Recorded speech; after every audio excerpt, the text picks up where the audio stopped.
For this lesson, we need to make sure that we have our three functions in our calculator. We have already put in the slope of a line and the line point slope. Let's go over to here and highlight this line point 1.2 and put it into our calculator. So we'll double click, shift click, Control C copy, go over to here, Control V, and press enter. Now we have our three lines in our calculator. We can check this out by hitting the var key and hitting CAS and hitting programs, and we see that the three are in our calculator. So we'll escape out of here and escape out of here. These functions can be found. Make the window full size. Go back up to the top of the page and look at the info button and then go to immediate mode. You will find these functions under the finite math area. We will use the straight line depreciation technique. From our problem, we see that the initial value is 200 in terms of thousands, and after 5 years it's 50,000, so we use 550. We go over to our calculator, we use the var command, we use program, and we use line point 1.2. Now we have these already in the history area, so we have input for the parameters 0, 200, and 550. Then it gives us the equation minus 30x plus 200. So over here we wrote that equation, y equal minus 30x plus 200. The other way to work the problem is to use the slope formula. So if we hit our var command and hit program and move down here to slope and press enter, we will get that command.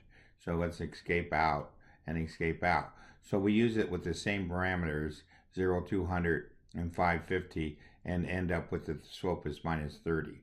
So over here, we write down the minus 30. Since the initial condition was 200, that's what B is, so that enables us to write our answer directly. We will now store this equation in the function app. So if we go to our plot settings, so we'll hit shift and settings, we have preset this to go from -1 to 6. So since the range is 0 to 5, we go a little bit to the left of 0 and a little bit to the right of 5.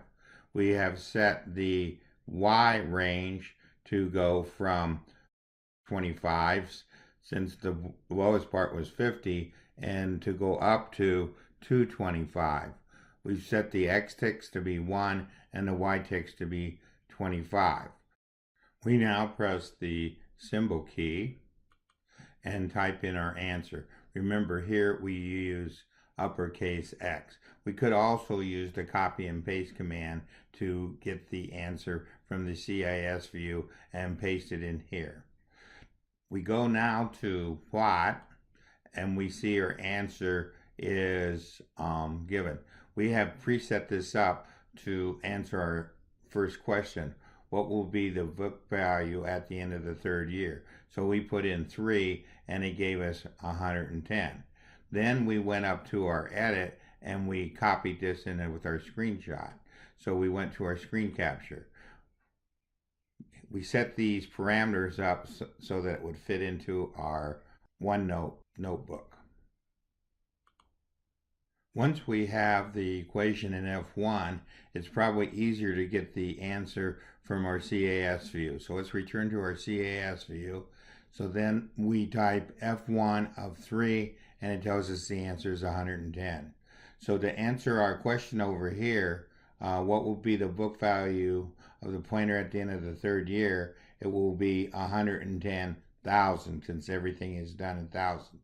And the last question, what is the rate of depreciation of the pointer? So it's going at minus 30, again, since this is 1,000, so this answer turns out to be minus 30,000. We have previously set up the Onenote drawing.